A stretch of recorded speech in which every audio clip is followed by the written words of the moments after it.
சண்முகம் பரணி சீரியலை பற்றி தான் நம்ம இந்த வீடியோக்குள்ளே நம்ம பார்க்க போகிறோம். நம்ம வீடியோக்குள்ளே போகிறதுக்கு முன்னாடி நம்ம சேனலுக்கு யாரெல்லாம் சப்ஸ்கிரைப் பண்ணலாம் அவங்களாம் சப்ஸ்கிரைப் பண்ணிக்கிடுங்க. பக்கத்தில் உள்ள பெல் பட்டனை கிளிக் பண்ணுங்க. வாங்க வீடியோக்குள்ளே போகலாம். சண்முகம் வந்து சவுந்தர பண்ணிட்டு விசாரணை பண்ணிட்டு இருக்கவும் அப்போ வந்து பார்த்தோம்னா நீதிபதி வந்து சொல்கிறாங்க, சரி நம்ம வந்து சாப்பாடு இடைவேளை வந்துருச்சு, சாப்பிட்டதுக்கு அப்புறமா இது வந்து திரும்ப நம்ம ஆரம்பிக்கலாம் அப்படின்னு சொல்லவும் அடுத்து பார்த்தோம்னா சவுந்தர பண்ணிட்ட பாண்டியம்மா வந்து சொல்லிட்டு இருக்கிறாங்க, என்னல்ல இப்போ அடுத்தது ஒன்று வந்து சண்முகம் விசாரிக்க போகிறான், இப்போ என்ன பண்ணுறதுக்கு அப்படிங்கவும் இப்போ சண்முகம் வந்து சொல்லிட்டாங்க, அவன் என்னதான் கேட்டாலும் சரிதான், நான் வந்து எனக்கு தெரியாது, எனக்கு மறந்து போச்சு இப்படின்னு தான் நான் சொல்லுவேன், அதனால என்கிட்ட இருந்து இவன் உண்மையை வாங்கிடவே முடியாது அப்படிங்கிறாங்க. அடுத்து பார்த்தோம்னா திரும்பவும் வந்து சாப்பிட்டு முடிச்சதுக்கு அப்புறமா திரும்பவும் வந்து கோர்ட்ல வந்து ஆரம்பிக்கிறாங்க. அப்போ சண்முகம் வந்து கேட்டுட்டு இருக்கிறாங்க சவுந்தர பண்ணிட்ட, சாப்பாடு இடவேளைக்கு முன்னாடி நான் உங்ககிட்ட சில கேள்வியெல்லாம் கேட்டேன்னே அது ஞாபகத்தில் இருக்குதா அப்படின்னு சொல்லி சவுந்தர பண்டிட்ட கேட்டுட்டு இருக்கவும் உடனே சண்முகத்தை பார்த்து சொல்கிறாங்க, என்ன கேட்டுன்னு திரும்பவும் கேளு அப்படிங்கும் போது உடனே வந்து அவங்க திரும்பவும் கேட்குறாங்க, விருமனை பற்றி உங்களுக்கு தெரியுமான்னு சொல்லி கேட்கும்போது அவரெல்லாம் எனக்கு தெரியாது அப்படிங்கிறாங்க.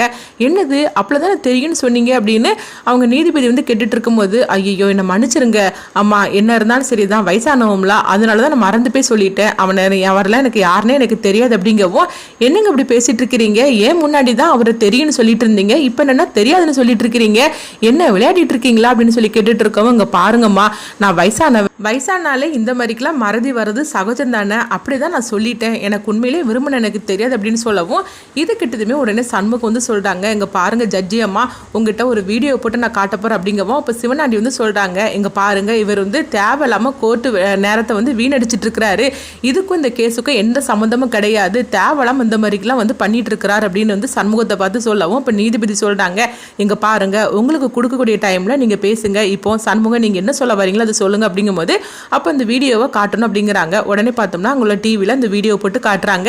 அதில் என்ன நடக்குதுன்னா, அதாவது சவுந்தர பாண்டி வந்து கோர்ட்டுக்கு வெளியே இருந்து பேசிட்டு இருந்தாங்களா, என்ன கேட்டாலும் சரிதான் சண்முகம் என்கிட்ட இருந்து உண்மையை வாங்கிடவே முடியாது அப்படின்னு அதை வந்து பேசிட்டு இருக்கிறத வந்து அதில் வீடியோவா அதில் வந்து காட்டுறாங்க. இது எல்லாமே வந்து சண்முகத்தோட ஃப்ரெண்டு வந்து அவங்க வீடியோ பிடிச்சு கொடுத்துருக்குறாங்க. இதை பார்த்ததுமே சவுந்தர பாண்டி அதுக்கப்புறம் வைஜந்தி சிவனாண்டி எல்லாருமே அதிர்ச்சி அடைகிறாங்க. இதை பார்த்துட்டு நீதிபதியும் அதிர்ச்சி அடைகிறாங்க.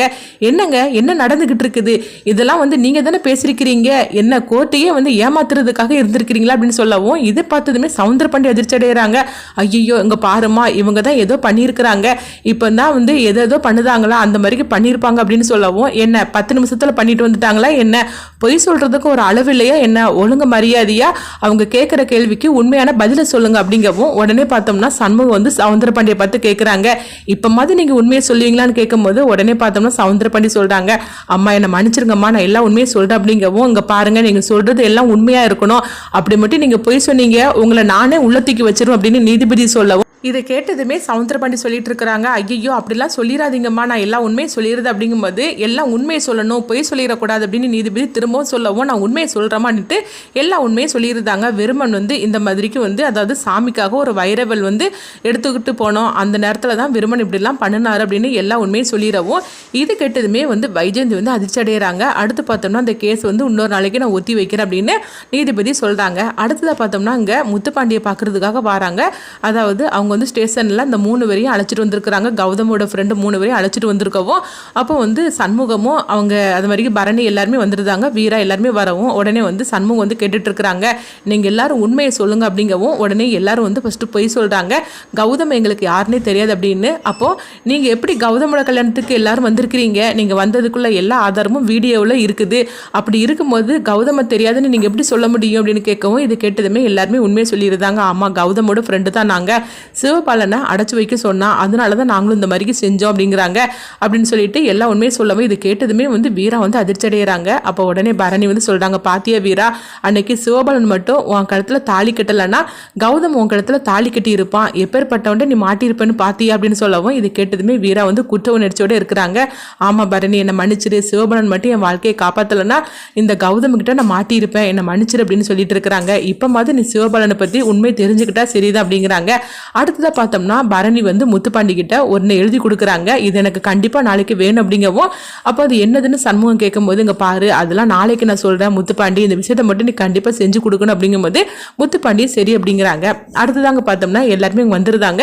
அப்போ வந்து அவங்க பரணி வந்து சண்முகத்தில் சொல்லிட்டு இருக்கிறாங்க, இங்கே பாருடா நாளைக்கு கேஸில் இந்தந்த மாதிரி நம்ம கொண்டுட்டு போகணும் அப்படிங்கும்போது உடனே அவங்களும் சரி அப்படிங்கிறாங்க. அந்த ஆதாரத்தை அதாவது நாளைக்கு யாரெல்லாம் விசாரிக்க போகிறாங்க அப்படின்னு சொல்லிக்கிட்டு அவங்க வந்து சண்முகம் வந்து ஒரு இதில் வந்து இது பண்ணி வச்சிருக்கிறாங்க. அதை பார்த்தோம்னா சனின்னு வந்து எடுத்துட்டு வந்துருந்தாங்க. எடுத்து வந்து அவங்க சவுந்தரபாண்டி கையில கொடுக்குறாங்க. நாளைக்கு யாரெல்லாம் விசாரிக்க போறேன்னு சொல்லிக்கிட்டு சண்முகம் வந்து இதுல வந்து எழுதி வச்சிருக்கிறான் பாருங்க அப்படிங்கவும் அதை வந்து சவுந்தரபாண்டி பார்த்ததுமே அதிர்ச்சி அடைகிறாங்க. ஏன்னா வைஜெயந்தி கிட்ட விசாரிக்கணும்னு சொல்லிக்கிட்டு அதில் எழுதி வச்சிருக்காங்க. அப்போ வைஜெயந்திக்கு ஃபோன் பண்ணி இந்த விஷயத்த சொல்றாங்க. இது கேட்டதுமே வைஜெயந்தி வந்து பயங்கரமா கோவப்பட ஆரம்பிச்சிருந்தாங்க. அவன் இந்த அளவுக்கு அவன் போயிட்டானா, என்னையே விசாரிக்கிறதுக்கு அவன் துணிஞ்சிட்டானா, நாளைக்கு அவனுக்கு இருக்குது அப்படின்னு சொல்லிட்டு இருக்கிறாங்க. அடுத்த நாள் ஆனதுமே எல்லாருமே வந்து பார்த்தோம்னா அதாவது அவங்க கோர்ட்டுக்கு வராங்க. கோர்ட்டுக்கு வர்றதுக்கு முன்னாடி சண்முகம் வந்து அவங்க நீதிபதியை தனியாக போய் சந்திக்கிறாங்க. அப்போ என்ன விஷயமா வந்திருக்கிற சண்முகம் அப்படின்னு நீதிபதி கேட்கும்போது, இங்கே பாருங்கம்மா, நான் வந்து வைஜெயந்தி மேடத்தை விசாரிக்கணும்னு சொல்லிட்டு உங்கள்கிட்ட நான் அனுமதி கேட்டிருக்கிறேன். ஆனால் நாளைக்கு நான் வைஜெயந்தி மேடத்தை நான் விசாரிக்கிற போகிறது கிடையாது.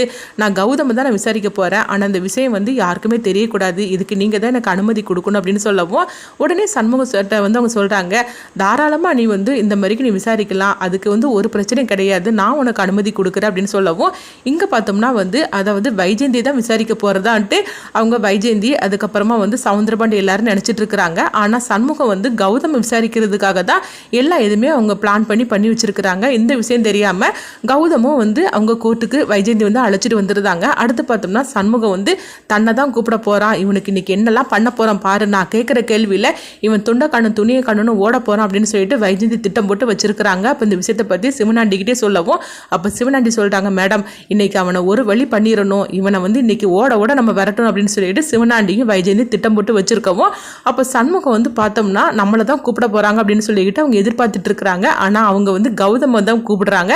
கௌதம கூப்பிடுறதுமே வந்து வைஜெயந்தியும் அவங்க சிவனாண்டியும் வந்து அதிர்ச்சி அடைகிறாங்க. என்னது இவன் என்ன தானே விசாரிக்கணும்னு சொல்லிக்கிட்டு நம்மகிட்ட வந்து சவுந்தரபாண்டி சொல்லிட்டு இருந்தாரு, ஆனால் என் பையனை விசாரிக்கிறதுக்காக அவன் கூப்பிட்டுருக்கானே அப்படிங்கவும், உடனே சிவனாண்டி வந்து சொல்கிறாங்க, எங்க பாருங்க மேடம், இன்னைக்கு வந்து கௌதம விசாரிக்கணும்னு சொல்லிக்கிட்டு அதாவது அவன் அனுமதி வாங்கவே இல்லை அப்படிங்கிறாங்க. எங்க பாருங்க, நான் வந்து அவனுக்கு எல்லா அனுமதியும் சண்முகத்துக்கு கொடுத்தாச்சுது, இது எல்லாம் எனக்கு தெரியும், அதனால கௌதம தாராளமாக விசாரிக்கலாம் அப்படிங்கிறாங்க. இது கிட்டதுமே சிவனாண்டி அதிர்ச்சி அடைகிறாங்க. உடனே கௌதம் வந்து அவங்க ரொம்பவே பதட்டமாயிருந்தாங்க. ஐயோ என்னம்மா அவன் கேட்க போறான்னு தெரியலையமா அப்படிங்கும்போது, நீ பயப்படாத அப்படின்னு சொல்லிட்டு அவங்க சொல்றாங்க. ஆனாலும் வந்து கௌதம் பையத்தோட வராங்க. அடுத்து வந்து அவங்க வந்ததுமே உடனே கௌதம் கிட்ட வந்து சண்முகம் வந்து ஒரு போட்டோவை காட்டுறாங்க.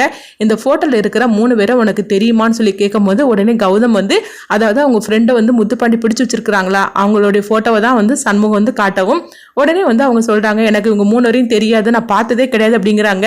உண்மையிலேயே நீ பார்த்ததே கிடையாதுன்னு சொல்லி கேட்கும்போது, நான் தான் எனக்கு பார்த்ததே கிடையாதுன்னு சொல்றோம்ல அப்படிங்கவும், உடனே வந்து சிவனாண்டி வந்து சொல்லிட்டு இருக்கிறாங்க, இங்க பாருங்க மேடம், இவன் வந்து தேவையில்லாதெல்லாம் பண்ணிட்டு இருக்கிற அப்படிங்கும்போது, உடனே சண்முகம் வந்து சொல்றாங்க, எல்லாத்துக்கும் நான் ஆதாரம் வச்சிருக்கிற மேடம் அப்படிங்கும்போது, அப்ப நீதிபதி சொல்றாங்க, இங்க பாருங்க சிவனாண்டி, நீங்க குறுக்க வந்து தேவையில்லாம பேசிட்டு இருக்காதீங்க, அதுதான் சண்முகம் எல்லாத்தையும் ஆதாரத்தோட நிரூபிச்சிட்டு இருக்காருல்ல, அப்புறமா எதுக்காக நீங்க இப்படிலாம் பண்றீங்க அப்படிங்கவும், அடுத்து பார்த்தோம்னா முத்துப்பாண்டி இந்த 3 பேரையும் அழைச்சிட்டு வராங்க. அந்த 3 பேரையும் பார்த்ததுமே கௌதம் வந்து அதிர்ச்சி அடைகிறாங்க.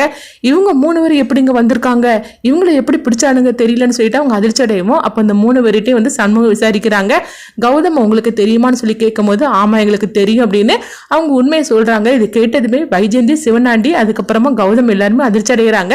ஐயோ இவனுங்க நம்மள சரியா மாட்டி விட்டுட்டானுங்க போலுக்கு அப்படிங்கவும், அடுத்ததான் பார்த்தோம்னா சண்முகம் வந்து அவங்க 3 பேர்கிட்டையும் கேட்டுட்டு இருக்கிறாங்க. அதாவது நீங்க வந்து என்னெல்லாம் தப்பு பண்ணியிருக்கிறீங்க, அதே மாதிரி கௌதம் உங்க கூட சேர்ந்து என்னெல்லாம் தப்பு பண்ணியிருக்கிறேன் அப்படின்னு சொல்லி கேட்டுட்டு இருக்கவும், அப்போ வந்து அவங்க ஒன்னொன்னையா சொல்லிட்டு இருக்கிறாங்க. அப்போ வந்து சிவனாண்டி வந்து கேட்குறாங்க, இங்கே பாரு சண்முகம், நடந்துட்டு இருக்க கேஸுக்கும் இப்போ இதுக்கு என்ன சம்மந்தம் அப்படின்னு சொல்லிட்டு அவங்க கேட்கவும், உடனே வந்து சண்முகம் வந்து எல்லாத்துக்கும் சம்மந்தம் இருக்குது, நான் ஒன்றுனா சொல்கிறேன் அப்படிங்கும்போது ஒரு நீதிபதி வந்து சிவனாண்டிகிட்ட சொல்கிறாங்க, அதான் சண்முகம் உண்மையாக விசாரிச்சுட்டு இருக்காருல்ல, நீங்கள் எதுக்கு அவசரப்படுறீங்க, நீங்கள் கொஞ்சம் அமைதியாக இருங்க அப்படின்னு நீதிபதி சொல்லவும், அடுத்து பார்த்தோம்னா சண்முகம் வந்து அதாவது இவங்களை அழைச்சிட்டு வந்ததுக்கும் இந்த கேஸுக்கும் என்ன சம்மந்தம்னு ஒன்னொன்னையா அவங்க சொல்லிட்டு இருக்கிறாங்க ஆதாரத்தோட. இதை கொஞ்சமாக எதிர்பார்க்காத வைஜெயந்தி வந்து அதிர்ச்சி அடைகிறாங்க. அடுத்து என்னெல்லாம் நடக்க போகுதுன்னு சொல்லி வெயிட் பண்ணி பார்க்கலாம்.